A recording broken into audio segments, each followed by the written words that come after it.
Welcome back to another episode of The Binding of Moonpier Boston Rebirth. I'm your host, Boston, and joining me as always in the Adventures in the Basement is Moonpier. Hello. Dailies this week, I feel like I only really had one good run.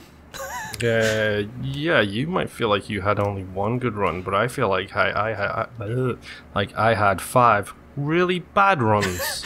I don't think either one of us had a good week. I just think you had the slightly better week. Yeah, like one person has to win. Yes, so I think that's essentially what it comes down to. Is yes, it comes down to who had the slightly better of the two of the weeks. Yeah, this week was you. I think last week it was me, but this week was you. So yeah, the only run I had of note is the one I took a picture of my screen on my phone for. That was Tuesday's Azazel run that went to Mom. Yep. With Halo, Sinrobes, BFF, Cricket's Head, and most importantly, Monstro's Lung. Yep, Monstro's Lung was the killer on that. And it's just, primarily it was just like, okay, I'm doing enough damage now, but now I'm doing that much damage in about 16 directions all at once. Yep, exactly. And that, to be honest, that build, the Azazel and Monstro's Lung build, is the one that made me start to be interested in Monstro's Lung. Mm-hmm. So, thank Azazel for that, but if you ever see Monstro's Lung in your Azazel, or you have Brimstone, pick it up. It's fun, it's chaotic, and it's amazing. Yeah, especially if you have full-on Brimstone with the full range. Yes. That's even more fun. The only thing that makes that better is rubber cement. Yeah. And Tammy's head. Yes. Yeah. Because then things just get a little bit framey, shall we say. Yeah, like that always reminds me of like 8 and 16-bit games where it's like when stuff is getting really good, that's when the frame rate dips. Yes. As opposed to today where the frame rate just dips. Yeah, just you're walking through a corridor and the frame rate dips. Yep. Yeah. But no, this week was, to be honest, like I haven't had a whole lot of times to play video games, period, this week. Like I did all my dailies. I don't think I've done today's daily yet. And I'm so worn out, I didn't even compare my last 3 days' scores against yours. Yeah. But I'm pretty sure, based on the fact that I scored like 5,000 and 3,000 and 2,000, you more than likely beat me on all of those days. Yeah, to give you an idea of, I guess, how poorly this week's runs went and how hopeful I am for a fresh start tomorrow. Mm-hmm. I started today's daily and I went, oh god, it's Lilith. Oh, that was my response yesterday, I believe. I was like, great, it's a Lily run. I think it was a Lily run yesterday or Friday. Friday, yes. Yesterday was Samson, which I was like, okay, that's fine. Pretty early on, you picked up Lusty Blood, and I was like, all right, Bloody Lust and Lusty Blood together is fun. We can maybe make something out of this run. Yesterday's wasn't too bad, but I think it was Fridays. Fridays then was the Lily one. Yeah. And literally I thought, well, I'm going to die in the first 3 floors because that's just where my headspace is. And hey, would you be surprised? I died in the first 3 floors. I made it all the way to boss rush and I missed it by 2 seconds because... Welcome to my world, punk. Well, even worse. I had 2 guppy items and beating Mom spawned Devil Deal. So I was like, all right, I should have plenty of time to go in there, scoop up my third guppy item, transform, and scoot right over into... I have enough health. I think I have like 4 or 5 red hearts. So basically, whatever's in there, I'm just going to scoop up and get the hell out of there. Mm-hmm. Went in, scooped it up. I don't even remember what it is. It might have been like Maw of the Void. Went outside, and it was 20 minutes and 2 seconds. I was just like... Yep. I didn't even look. I swear to... I didn't even look. Oh, I've done that plenty of times. I've done that to the point where I've had 20 seconds gone in and be like, oh, what should I pick? What should I pick? And then by the time I go back out, it's like 20 and 1. It's just like, really? And I always beat myself up because I'm like, I could have paused. I could have paused and thought about it. And I just stood here for 30 seconds. And then... we are our own worst enemies sometimes. Yeah, what catches me the most is the loading between levels. Mm-hmm. I will frequently be like, okay, I got a tweet a little bit ago. This is 20 seconds. I can load it. Looking at my phone. Wait for Twitter to load. Read the tweet. That was pretty good. Look back at the screen. Oh, I've been standing still in the first floor of the room, the first room of the floor, for like 15 seconds. Yeah. Which can end up being a big deal if you're trying to make boss rush. Yeah. I did that a lot yesterday playing Destiny 2, where it's like, oh, I'm flying from one planet to another, I'll just look at Twitter, and get caught up in some tweet thread, and I look, and I'm dead, and like 2 people are trying to resurrect me because I'm in the middle of a public event. It's like, sorry, this cat on Twitter was very cute, though. Yes, as always. Oh, man. Oh. I think that's probably it for dailies. Did you have any more progress for like the final mile here? No, I've got 3 more items to collect and rough week, so I just didn't have the willpower to go in and do, which is funny. I'm going to refer to this as a grind when it's actually not that bad of a grind, but I wasn't in the right headspace for that. Play it just to look for this thing, because you kind of got to have your methodology down pat. Mm-hmm. Like, you've got to know the second floor onwards, you are finishing that boss room with a full D6 as Isaac. So you can re-roll, if necessary, Angel/Devil Deal items to try and get what you need. Right. So it was one of those things where it's just, I wasn't in the completionist headspace to be able to actually focus enough to do it. Right. So I ended up just taking a little bit of break from it. Hopefully come back at this week, hitting it hard. Yeah, do some Eden runs, do some Isaac runs.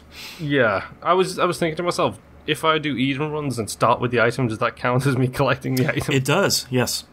I'm doing 100% Eden runs from this point on. Yeah, that's a really great way, because she can start with literally anything in the game. Or I guess he can start. And it totally counts as you having picked it up. Oh, that's kind of good. Yeah. I've got a lot of Eden tokens I never spend, so... Yeah. And Eden's just fun. You know, trying to... but fun. Yeah, a lot of times, some of the fun runs I have are, okay, I started with really bad stats and really bad items, like, let's see how far I can go. Whoops, I beat Mega Satan. Like, that turned out all right, I guess. Yeah, I've just got to get my head into it and see, get those, I think, literally, like, 3 items. I have it written on a post-it note downstairs, like, the 3 items I need. Right. It's like, come on. It's a wanted poster. Like, the amount of times I picked up, like, the blue candle, I picked it up all the time. Yep. But it's only in dailies. Like, I've never seen it on a regular run. Mine on a save file recently was the Pokeball. Yes, I remember you telling me about that. Like, yeah, it's just like, why? I mean, it's bad. That's why I know I didn't pick it up, but why? Mm-hmm. Man. All right. Oh, actually, before we go, I forgot. T-Bomb Rock sent us some questions last week that I totally forgot about. So let's read off his questions. He says, "What was the last item you got in game that you've been that you've been wanting and made you squee? It could be for the first time or just to complement your run." Quick and easy answer for that, because it's the one item that got me through my 3 keeper runs. Yeah. It was Godhead. I've literally seen that item 3 times. Yeah. Once in greed mode with Keeper when I messed it up and then thought I'm never going to do greed mode. Then literally the very next greed mode run, it was the first item in the golden item room. And then I smashed through greed mode with the Keeper. Yeah. And haven't seen it since. Until I happened to do this one run with the Keeper on hard mode, and it's right there on the first floor. I was like, okay. I don't know what's going on, but I'll take it. Yeah. I think for me, probably the first time I picked up Brimstone, because like I was playing it without really knowing anything about the game other than, I bought it because everybody was talking about Rebirth when it came out. Mm-hmm. And it was free on PS Plus when it came out on PS4. I was like, well, there's no reason not to buy it now since it's free.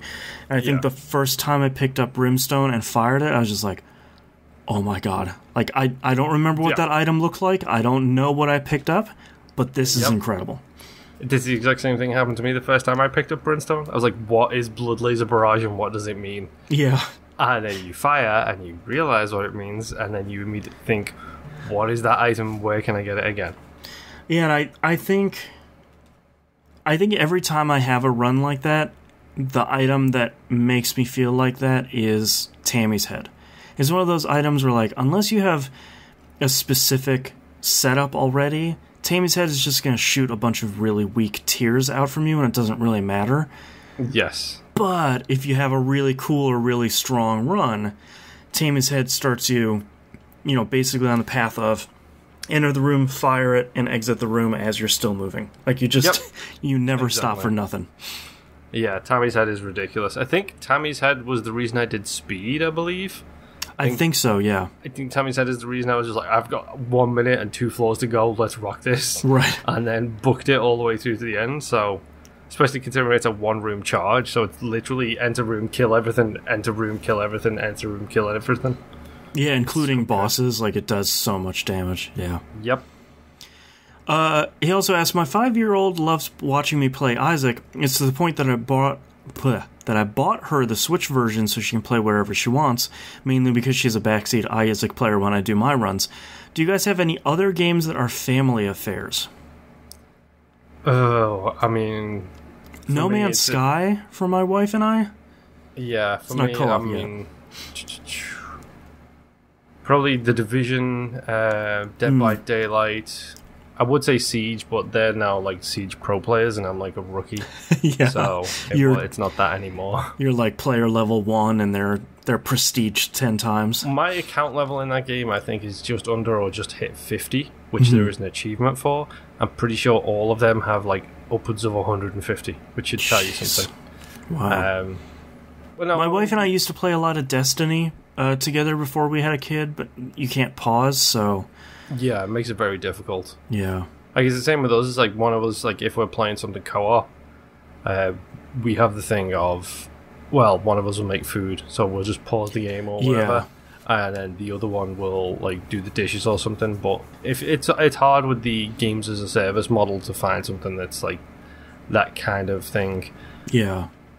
Isaac-wise, it makes me laugh when I'm playing that with my wife, or when my wife's in the room, because she gets so confused by the stuff that's going on, and then it's even better trying to hear her explain it to her friends while I'm not in the party. She's just like trying to explain, like, there's poop and there's tears and there's shooting blood. He does a show about it. That's all you need to know. Yeah, that's how deep he is into it. That's all you need to know. Yeah. 600 hours now, I think. So, oh boy, getting up there. Yep.